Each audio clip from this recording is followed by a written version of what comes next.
सत्यभक्त जागृति केंद्र से आज सामयिक राजनीतिक विषय पर कुछ प्रस्तुति है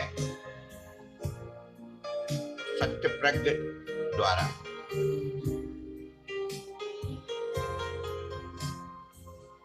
बंधुओं, आज फिर देखने में ये आ रहा है कि मणिपुर जैसा राज्य बहुत संवेदनशील है। हमारे पंडित जवाहरलाल जी जैसे लोगों के द्वारा बहुत सारी समस्याओं को उलझा कर रखा गया। उनमें मणिपुर पूर्वोत्तर राज्य भी रहे, क्योंकि वो समस्याओं के हल नहीं चाहते थे। उन्हें देश की एकता से कोई ज्यादा मतलब नहीं था। वे सत्ता पे बने रहना चाहते थे और समाजवाद के गीत गाकर अपना पूंजीवादी दृष्टिकोण से आनंद उत्सव मनाते रहते थे। हाँ, दो बातें उनमें बहुत अच्छी थी। धर्म संभावी थे और जाति संभावी भी थे, लेकिन राष्ट्र के बारे में दूरदर्शी नहीं थे। तो मणिपुर में जो कुछ घट रहा है उसमें विपक्ष का एक सांसदीय दल वहां गया है। क्या कर देगा? कुछ नहीं, केंद्र सरकार और प्रादेशिक सरकार की निंदा आलोचनाएं लेकर आ जाएगा। आप सब गहराई से अगर इस विषय में अध्ययन करेंगे तो आपको लग जाएगा कि विषय कितना गहरा और मार्मिक है। वहां रहने वाले मैतेई समाज के लोगों को आजादी के बाद जो एक थोड़ा सा माहौल कच्चा बना था, तब कुकी संप्रदाय के आदिवासी लोगों ने बाहर से अतिक्रमण करके घुस आए। उनके साथ और लोग भी घुस आए और मैदानों में रहने वाले मैतेइयों को छोड़कर पहाड़ों पर इन लोगों ने कब्जा कर लिया और बाद में इनको बसा भी दिया गया। वहां पर इन्होंने बहुत अच्छा अफीम का उद्योग पैदा कर लिया, अमीर होने लगे और आदिवासियों में नीचे मान करके सरकार से आरक्षण भी मिल गया। फिर क्या था, चल रहा था सब। इसी बीच में जो है कोर्ट में मैतेई आदिवासियों के लिए आरक्षण की घोषणा होती है। बस इनको आरक्षण नहीं देना चाहिए, ये कुकियों का कहना था। अब कुकियों में 30% तो लगभग आदिवासी हैं, 10% में वो मुस्लिम या अन्य ईसाई लोग भी घुसे आए, पर अधिकतर कन्वर्टेड ईसाई लोग हैं वहां पर। और उनको मदद कौन कर रहा है? पिछवाड़े से चीन हथियार दे रहा है, सब दे रहा है और भारत में विध्वंसक गतिविधियों के लिए प्रोत्साहन दे रहा है। और वहां दोनों आदिवासी संगठन या समाजों में जो झगड़ा हुआ है वो आरक्षण को लेके हुआ है। इसमें ना केंद्रीय सरकार की भूमिका है ना प्रादेशिक सरकार की भूमिका है। लेकिन वो कितना विशाल हो गया, अंदर कितनी घृणा भरी थी। कारण है वहां भाजपा सरकार ने फोड़े पे हाथ नहीं फेरा, फोड़े को खत्म करने का इलाज किया और वो था अफीम की खेती को खत्म कर दिया। म्यांमार और मणिपुर की सीमाएं भारत की जो है उन पर बाड़ लगाने का, राय ने दीवार बनाने का निर्णय हो गया। घुसपैठियों का आना बंद हो गया, हथियारों की आपूर्ति कम होने लगी और अफीम उद्योग ठप हो गया। ये कारण है। और नतीजे में देखिए आप, कितनी प्रगति के बाद, इतना सब कुछ होने के बाद दोनों समाजें आज आदिवासी हैं, सही पूछा जाए तो पिछड़ी हैं, मिलकर काम करना चाहिए। नहीं, क्रिश्चियन और अन्य लोग जो देश के में एकता नहीं चाहते, मेतेई हिंदू समाज या बहुसंख्यक समाज जो देश भर से वहां जाके उसको संरचना प्रदान कर रही है, दोनों में ऐसा संघर्ष हो गया जैसे दो देशों का हो। अब सरकार क्या कदम उठाए? छोटा भाई बड़ा भाई लड़ रहा है, पिता क्या करे? पिता तो इतना जानता है ये पूरा मणिपुर इन दोनों का है, दोनों की सुख सुविधाएं से रहे, व्यवस्था से रहे, क्या बोले, किसके ऊपर हाथ उठाए?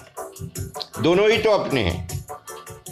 आखिर में पिता ने यानी केंद्र सरकार ने मिलिट्री भेजी शांति के लिए, पिता ने कुछ बोला तो दोनों बेटे पिता पे गर्म होने लगे। यही कुल मैदान की क्रिया प्रक्रिया है। इसको विपक्ष क्या सुलझाएगा? अगर दम थी खड़गे साहब में और अन्य लोगों में तो गृह मंत्री से कहते कि आपके सांसद हमारे साथ चलकर वहां बैठें, चलें और वहां के लोगों से बात करें और बीच का रास्ता निकालें। नहीं, समाधान नहीं चाहते, एक दूसरे को नीचा दिखाना चाहते हैं। वारे राष्ट्रवाद, वारे भारतीयता, वारे लोकतंत्र बचाओ, वारे मोदी हटाओ। चोट सर में लगी है, पट्टी पैर में बांधी जा रही है, यही इलाज करते हैं हमारा विपक्ष। अब देखिए मोदी के लिए कल मैंने इंडिया टीवी पे देखा, इतनी गालियां देने के बाद, इतना सब कुछ देने के बाद देश की जनता ने 543 सीटों में से 316 सीटें उनको अनुमानित देने का मन बनाया है। ये तो बात की बात है, मई में होगा। लेकिन मैंने जो अध्ययन किया है, जिस चतुराई से, दूरदर्शिता से, वैज्ञानिक दृष्टिकोण से सबको साथ लेकर, विवादग्रस्त विषयों में नहीं बोलकर, सबको अधिकार देकर, निर्णय की क्षमता देकर मोदी काम कर रहे हैं। 370 जरा सा मामला था, पर कांग्रेस डरती नहीं थी। कांग्रेस मुसलमानों के वोटों के लाने ब्लैकमेल होती थी और राष्ट्रहित का कदम नहीं उठाती थी। कश्मीर भारत का है, ये कहते कहते थक गई सरकार है, हमारा अभिन्न अंग है, हमारा अभिन्न अंग है। अरे अभिन्न अंग है तो 370 देकर विशेष अधिकार क्यों दे रखे हैं उनको? यही तो बहुत बड़ी भूल हो रही थी। विशेष अधिकार किसी को भी उस परिस्थितियों में देना चाहिए जब वो कमजोर हो, लाचार हो, प्राकृतिक प्रकोपों से घिरा हुआ हो, सामाजिक दृष्टिकोण से बहुत पीछे हो। वहां पर बहुसंख्यक मुस्लिम संप्रदाय ने कश्मीर में जो हिंदुओं के साथ अत्याचार किए हैं वो ऐतिहासिक हैं। नेहरू सरकार, फारूक सरकार कुछ नहीं कर सकी, फोड़ों पे हाथ फेरती रही। फारूक अब्दुल्ला तो बहुत चालाक परिवार है, शेख अब्दुल्ला हरि सिंह के प्रिय रहकर हरि सिंह के पीछे छुरा भोंकने वाला आदमी रहा। जवाहरलाल से पता नहीं क्या घनिष्ठता थी। सुन रखा है कुछ है पीछे पर्दे के इन लोगों के आपसी, शायद खाला और मम्मी के बेटे हैं ये, होगा। रिश्तों में कौन दिक्कत है? देश के खिलाफ ना चलो ना। जवाहरलाल दोहरी भूमिका में रहते थे, गीत समाजवाद के गाते थे, व्यवहार पूंजीवादी था, अन्यथा देश का बहुत सादगी भरा जीवन हो जाता।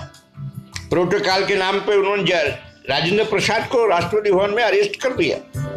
राजेंद्र प्रसाद चाहते थे कि ये वायसराय का निवास जो है एक बहुत बड़ा अस्पताल बन जाए, मुझे साधारण कर दिया जाए। जवाहरलाल ने एक न सुनी। या जो एमएलए के पीछे 50 गाड़ियां चलती हैं ना, ये उन्हीं का कारण है, उन्हीं की बनाई परंपराएं, गरीब देश की अमीरी दिखाना। मोदी जी के 4 काम ऐसे हैं जिनको के आप हजारों सालों तक नहीं भूला पाएंगे।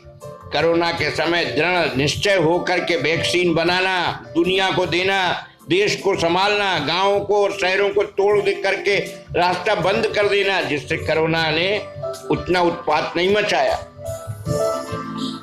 दूसरा, करेंसी के मामले में नंबर 2 की करेंसी पे हमला करना, वोट किया है, वोट गई है, जब तो छटपटा रहे हैं नोट बंद करके। एक टैक्स लगाना, एक टैक्स के लिए कोशिश करना जीएसटी से। दुनिया भर में कूटनीतिक ढंग से सबको ये बताना कि हम वसुधैव कुटुंबकम वाले लोग हैं, हम किसी में फर्क नहीं करते, किसी भी नीतिगत मामले में हम नीति की बात करेंगे, काम करने के ढंग पे हमारी कोई बात नहीं। हमारा रूस भी मित्र है, यूक्रेन भी है, नाटो भी है, अमेरिका भी है, और चीन और पाकिस्तान को छोड़कर मैं समझता हूं भारत सरकार के किसी से खट्टे रिश्ते नहीं। और वो भी दोनों पड़ोसी इसलिए हैं कि हमें विरासत में मिला है। जवाहरलाल जैसे मीठे गुठले, इंदिरा जी जैसी ऊपर से कड़ली अंदर से प्रभावित होने वाली, शांति पुरस्कार के लिए शिमला जैसी युद्ध में हमें हरा दिया समझौता करके। ये सब कुछ बहुत गलत हुआ है।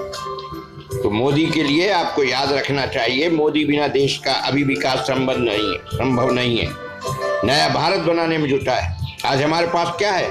ये संसद में अध्यादेश मनमोहन सिंह का फाड़ने वाले, आंख मारने वाले, खटपट उठ करके प्रधानमंत्री के गले लगने वाले, चोर है, चौकीदार चोर है, ये बोलने वाला कहां से गंभीर रूप से देश का प्रधानमंत्री बन सकेगा? हाँ, टुच्चे लुच्चे लोग जो हैं, छोटे मोटे युवक जो हैं, बड़ा साथ दे रहे हैं और पैसा बहुत है। 70 साल आजादी के बाद राज करने वाली कांग्रेस ने अनाप शनाप अन्य ढंग से पैसा कमाया है, और अब व्यक्तिगत रूप से परिवार ने हड़प लिया, वो जमानत पे चल रहे हैं ये लोग। सबको डर है हमारे नंबर 2 का पैसा ये मोदी निकलवा ना ले, हमें जेल ना भेज दे, ये सब होने वाला है। सबसे बड़ी बात तो ये है कि मोदी इस समय भारतवर्ष का अधिकतर लोगों की, समझदार लोगों का एकमात्र नेतृत्व देने वाला नेता है, जिसे ना कमाना है ना कुछ करना है, बस खड़ा के खड़ा है अकेला, और बाकी सांस है। बहुत भ्रष्ट राजनीतिक व्यवस्था उसे मिली है, उसमें धीरे धीरे सुधार हो रहा है, रोजगार भी दिए जा रहे हैं। ये बात अलग है कि बहुत बेरोजगार हैं, वो अपनी मर्जी से भी हैं, उन्हें रुचि का धंधा चाहिए ना। मेहनत कम, आराम ज्यादा, काम कम, दाम ज्यादा, ऊपर से इनाम, पूरा आराम, ऐसी नौकरी चाहिए लोगों को। जरा सोचिए, देश बनाने वाला तबका आज लगा हुआ है, खेतों में लगा है, मजदूरी में लगा है, नए नए ढंग से काम कर रहा है, दूध बना रहा है, नए आविष्कार कर रहा है। दुनिया भर में भारत आज कहां पहुंच रहा है, जरा सोचिए। अरे अपनी छोटी सी पर बड़ी मनुष्य शक्ति के द्वारा वो दुनिया को एक ऐसा संदेश दे रहा है जिससे कि हम आने वाले समय में अपनी विविधतापूर्ण सांस्कृतिक विरासत से दुनिया में एक मजबूत और नेतृत्व देने वाले राष्ट्र बनेंगे। तो मोदी जी के और आगे मामला है, चुनाव पद्धति में सुधार नहीं हो पा रहा। वो चाह रहे हैं एक समय में पूरे देश का चुनाव हो जाए, नहीं हो पा रहा। वो चाहते थे सबको रोजगार मिले, नहीं हो पाता है। बहुत सी बातें हैं और विपक्ष तो टांग खींचने बैठा है, अपनी रेखा नहीं बढ़ा रहा, मोदी की रेखा छोटी करता है। राफेल हो, अन्य मामले हो, सब झूठे सिद्ध हुए। अडानी का मामला, मुझे मालूम है टाटा बाटा बिरला डालमिया के बच्चे खिलाने जाते थे जवाहरलाल नेहरू। देश में उद्योगपति अगर संपन्न है तो क्या दिक्कत हो रही है? हम पूंजीवादी व्यवस्था के पक्षधर नहीं है, पूंजीपतियों के दुश्मन नहीं होना चाहिए। सारी पूंजी तो धंधों में लगी, उसका लाभ तो जनता को मिल रहा है। एक परिवार एक परिवार एक परिवार, हजार बार झूठ बोलकर सच दिखाने की कोशिश करने वाला विपक्ष आत्मघाती कदम उठा रहा है। मोदी का कोई कुछ नहीं बिगाड़ सकता।